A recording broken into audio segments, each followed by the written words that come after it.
So one of the things I did for a year was collect a whole lot of nicknames because I thought it was kind of fun to give myself a whole bunch of different names. One of them was native 2 times. So I call myself native 2 times because I'd say I'm native to Auckland, Tamaki Makaurau, which is where I live, and native in terms of being indigenous to New Zealand, as in Māori. But actually I have a much more, like most people, a much more complex kind of background. One of the things I love is that we also have Chinese Māori relations who were related to the market gardens here in Auckland. But my mother was born in England from a mother who was English and her father was Welsh. And what's really interesting for me is the strength of my matrilineal line. It's something that I look to a lot, I think about a lot, because it sort of plays, it offsets how people perceive me in New Zealand. My father's Maori, and so it's something that I'm very well known for in my artwork, but my mother's line is very strong, very small, but very potent. And I grew up with a great-grandmother until I was 17 years old, and her name's Constance Maud. And we have marvellous stories of Constance. I have a very strong memory of a photograph of her climbing the Egyptian pyramids wearing +4s and holding a walking stick. And she went to her deathbed kind of keeping a secret, and there was like what I call our skeletons in the closet, or the skeletons in the closet. My auntie has always suspected that my grandmother had an affair with a German Jew in England during wartime, and so it was the secret that was kind of kept from us. She would never own up to it, even on her deathbed. So these stories of my auntie go, tell me, tell me, tell me, which I think is hilarious because she's that kind of a woman, Auntie Esme. But she practiced the Jewish faith, but I have to say I don't know so much about it, except for, I suppose, really kind of stereotypical ideas, in the sense that my grandmother, my mother and my sister are all bookkeepers, and so as an artist it's fabulous for me because they can keep me on my toes, really. Having said that, I mean, in terms of bookkeeping, I've loved mathematics and numbers, and the artwork that's here in Q Theatre, I can say that it's got 11,000 beads in it. There's 2 kilometres of wire. I liken it to pixels in space. I love kind of digital work, but I really think about my grandmother and the influence that she's had on my work. And she was a fashion designer. She made children's clothes. I've just been recently working with some actors, and I love that thing of really thinking about how to dress people so that they can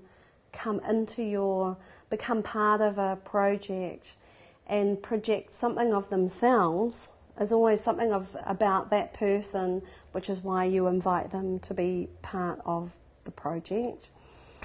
But also the way that clothing creates a character. And we're sitting in a theatre now, and I love that way that even when you go to the theatre, people dress up to go to the theatre. There's a way that you live and you operate in that kind of a space. So the digital marae images, I spend a lot of time thinking about the clothing that those women wore to give them a sense of dignity. I think that's a really important aspect of the work. I've made a series of artworks. There's actually a work that's owned by the Auckland Art Gallery. It's called Digital Marae, and in its first permutation, one of the things I do is I love collecting and looking. I go op shopping and I collect all sorts of things. I found this beautiful collection of children's shoes. So for the first time I showed that particular work, outside, just along the entrance to the wall, the entrance into the space where I had that particular work, which was 5 female and Atua, or goddesses. There was 11 pairs of shoes. So they represented my grandmother, my great-grandmother, my mother, her sister, and then my sisters and all the nieces. So there was these really cute row of shoes. And what was really nice about placing those into an art context, it made it like the entrance to a marae, or what we would do when you go into a Maori space. So you kind of imbue a space with a sense of ceremony. And so all the kids that came and looked at the work would always take their shoes off and put them. So there was like piles of little shoes outside that space that I created. And so it was it was a beautiful thing of kind of having these European beautiful leather shoes, and then mixing this Maori philosophies of, taking your shoes off at the door before you go into a space that you're going to therefore, kind of engage with these artworks. So that's something that I like to bring to my work. My grandmother, Sylvia, she was the designer, and she had a haberdashery store, and I love that word. Haberdashery is just such a great old-fashioned word. Most people probably don't even know what that is, but I used to love going into her shop because she had witches' breeches, which I don't know if people, they're ladies, they're like little ladies, and people wear them now. What do you call them? Leggings. People wear leggings now. But witches' breeches were of a really particular time, and ladies had witches' breeches. They were sort of a bit longer than undies, and they just kept you warm. And I used to love going into her shop because she would have buttons and lace and all sorts of these kind of really interesting objects and materials. And I think they kind of made me into maybe I'm a magpie, or maybe they made me into a magpie. So I used to love being inside my grandmother's store, because it was like a feminine version of my dad's garage. And so I used to love going and sitting with my dad and watching him fix things or make things. Like, he was a very practical man. And then he would have jars of nails and jars of screws and all these really interesting kind of...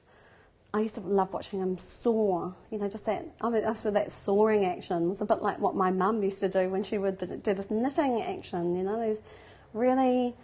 these kind of physical movements that create really practical things that end up in your life. Like, you need to make stuff, and that's how you fix the things that are around you. I think these are some of the things that get lost a little bit. And being an artist, I think being an artist, or being a filmmaker too, a lot of it's about problem solving. So you have to just work out how to make things move ahead. And I think they're really, I love that aspect of, having a problem and then moving through it, getting to that next phase.